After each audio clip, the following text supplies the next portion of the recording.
অসম্ভব, এটা ঘুরানো খুবই অসম্ভব। একজন দিনমজুর যার প্রতিদিনের ইনকাম 400 টাকা, যাদের দিন শুরু হয় হ্যামারের বিকট শব্দে আর ধুলাবালি যুক্ত স্থানে। কখন আসছেন কাজে? সকাল 8টায়। যাবেন কখন? 5টায়। আপনাদের পার ডে হাজিরা কিরকম? আছে মোটামুটি ভালো চলে নাকি? রেগুলার কাজ করেন? সপ্তাহে কতদিন কাজ করেন? অনেক দিন ধরে। মানে সপ্তাহে কতদিন? 7 দিন নাকি 6 দিন?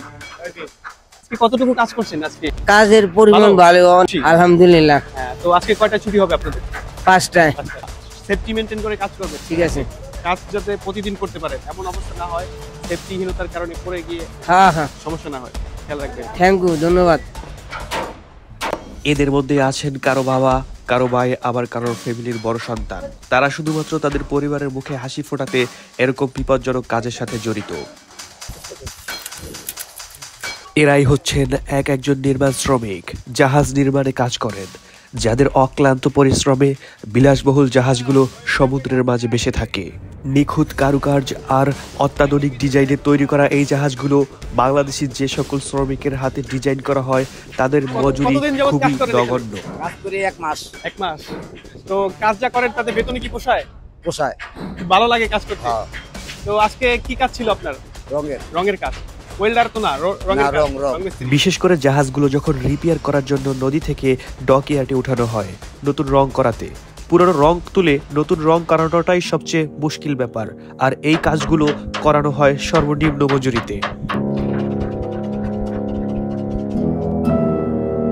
যখন ভিডিওটি শুট করছি গড়িতে সময় তখন বিকেল 5টা।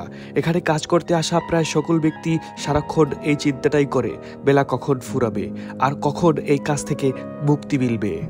এভাবে করে প্রতিদিন এরকম কাজ করতে হচ্ছে। ছুটির ঘন্টা বাজতেই জাহাজের বিভিন্ন অংশ ভিতরে কর্মরত থাকা মানুষগুলো বের হতে থাকে বাড়ি ফেরার উদ্দেশ্যে। কি রং দিচ্ছেন এটা? আপনি কি কাজ শেষ হতে 5টা বেজে গেছে?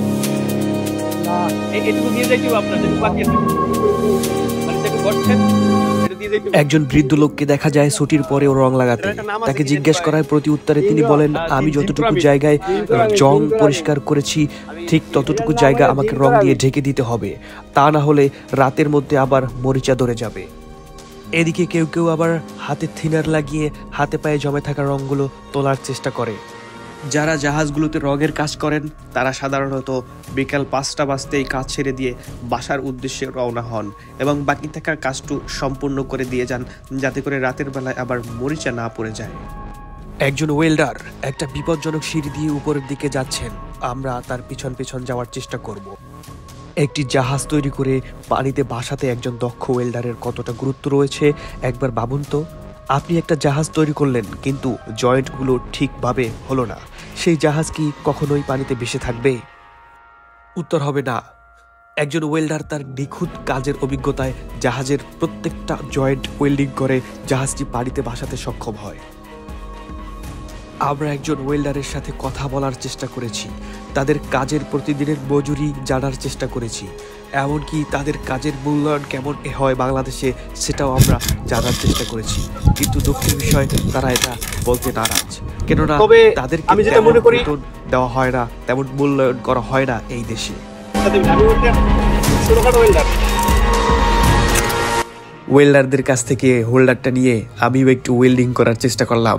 এটা আমার পূর্ব অভিজ্ঞতা, কিন্তু ততটা গুরুত্বের সাথে আমি না করায় এটা কিন্তু আমার তেমন কোনো ভালো কাজ হচ্ছে না। তখন আপনাদেরকে একটা জিনিস শেখানোর জন্য আমি আজকের এই ভিডিওটা করতেছি, সেটা শুধুমাত্র একজন দিনমজুর আর তার প্রতিদিনের কাজ সম্পর্কে জানান দিবে। আমাকে বলতেছিল, ভাই আপনি ওয়েল্ডিং করতেছেন, দেখেন আমি করে দিচ্ছি, এটা আরেকটু সরু হবে এবং আরেকটু হাতটা নিচে করে টানতে হবে, তাহলে কিন্তু আপনি খুব অনায়াসে এটা করতে পারবেন। তা তিনি দেখানোর পর আমি এটা ভাবতেছি যে আসলে আমি এটা আগে খুব সুন্দর করে করতে পারতাম, কিন্তু এখন ভুলে গেছি। সে আমার ক্যামেরার দিকে তাকে হাসতেছিল এবং এখানে যে মিস্ত্রি ছিল কাটিং ফিটিং সে একাই করে এবং একই সাথে তিনি একজন ওয়েল্ডার। দক্ষ ওয়েল্ডার হওয়াতে তার তেমন কোনো হ্যাসেল পোহাতে হয় না ওয়েল্ডিং করতে। তাদের সাথে কথোপকথন করার পর এবার আমরা এই জায়গা থেকে নিচে নামবো। আর একটা জিনিস আপনাদেরকে দেখাবো যে আসলে তারা কতটা বিপজ্জনকভাবে কাজ করে এবং কতটা সেফটিহীনতায় কাজ করে। তাদের কাছে এটা তেমন কিছুই না। যদি আমরা একটু জুম করে দেখানোর চেষ্টা করি, একজন লোক কোনোরকম কোনো হ্যান্ডশিল ছাড়াই ওয়েল্ডিং করতেছে। এটা জাস্ট ট্র্যাকিং ছিল, যার ফলে সে এটা অনায়াসেই করতে পেরেছে। এটা তার বাস্তব অভিজ্ঞতা।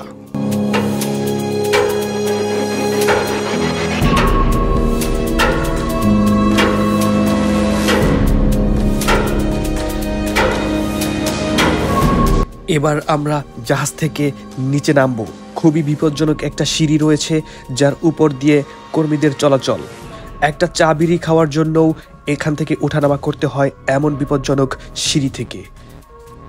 কিছু দূরে নামার পরে আমি সিঁড়ি থেকে নিচে ঝাঁপ দেই, কিন্তু আমার অদক্ষ ক্যামেরাম্যান সেটা ক্যামেরাবন্দি করতে সক্ষম হয়নি, যেটা আপনারা এখনই দেখতে পারবেন। আমি কিন্তু ঝাঁপ দিয়ে দিয়েছি। ও মাই গড। আমরা এই শিপইয়ার্ডে প্রবেশ করার পরপরই কিছু মানুষ আমাদেরকে দেখে জিজ্ঞেস করতেছিল, ভাই এখন গড়িতে কয়টা বাজে? তারা অপেক্ষা করতেছিল, প্রহর গুনতেছিল কখন তাদের সময়টা শেষ হবে। এটা হচ্ছে একটা 1 ইঞ্জিন বিশিষ্ট ছোট একটি জাহাজ, যেটা 1 ইঞ্জিনেই চলমান। সামনের দিকে রয়েছে একটা 2 ইঞ্জিন বিশিষ্ট জাহাজ, যেটা যতটা স্পিড হতে পারে ততটা দূরত্ব অতিক্রম করতে পারে খুব কম সময়ে। এটা দেখতে পাচ্ছেন আপনারা। এটা কিন্তু আমরা ঘুরে দেখানোর চেষ্টা করব আপনাদের। আর একটু সামনের দিকে গেলেই দেখতে পারবেন দুটো জাহাজ পানিতে। আমরা এখন রয়েছি বুড়িগঙ্গা নদীর তীরবর্তী একটা শিপইয়ার্ড, যেখানে তেমন বড় কোনো জাহাজ নেই, তবে যতগুলো জাহাজ আছে খুব একটা ছোট নয়। এই দুটি জাহাজ একদম নদীর সাথে নদীতেই রয়েছে।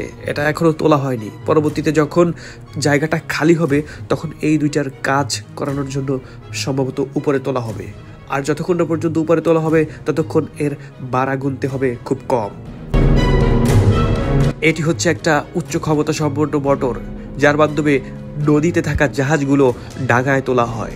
এটার ক্ষমতা এতটাই যে বিশাল একটা জাহাজকে বেঁধে দিলে এর ওয়ার্ডটা মোটরটা ঘুরানোর সাথে সাথে আস্তে আস্তে করে পানি থেকে ঢাকায় উঠতে শুরু করবে জাহাজটি। এটা কিন্তু খুবই বড় এবং খুবই শক্তিশালী, যেটা কতটা গুরুত্ব দেয় একটা জাহাজ তুলতে সেটা তখনই বোঝা যায়। আর একটু সামনে তাকালেই দেখা যাচ্ছে বিশাল বিশাল বেলুন। এত বড় বেলুন আপনারা কোথাও দেখেছেন কিনা, বা এটা শুধুমাত্র জাহাজ উঠানো নামানোর ক্ষেত্রেই ব্যবহার করা হয়। এই বেলুনগুলো জাহাজের তলদেশে ঢুকিয়ে এখানে হাওয়া দেওয়া হয়। আসলে এটা যখন হাওয়া দেওয়া হয় তখন ফুলে জাহাজটাকে মাটি থেকে সন্ধ্যে তুলে দেয় এবং জাহাজটা হালকা করে দেয়।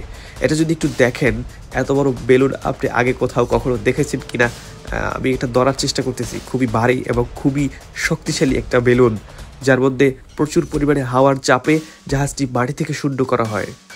আমাদের উদ্দেশ্য একটাই, আমরা প্রত্যেকটা পেশাজীবী শ্রেণীর মানুষের কাছে যাব এবং তাদের মতামত নিব, তারা কাজ করে কতটা পরিশ্রম করে। ধন্যবাদ সবাইকে যারা ভিডিওটি দেখছেন।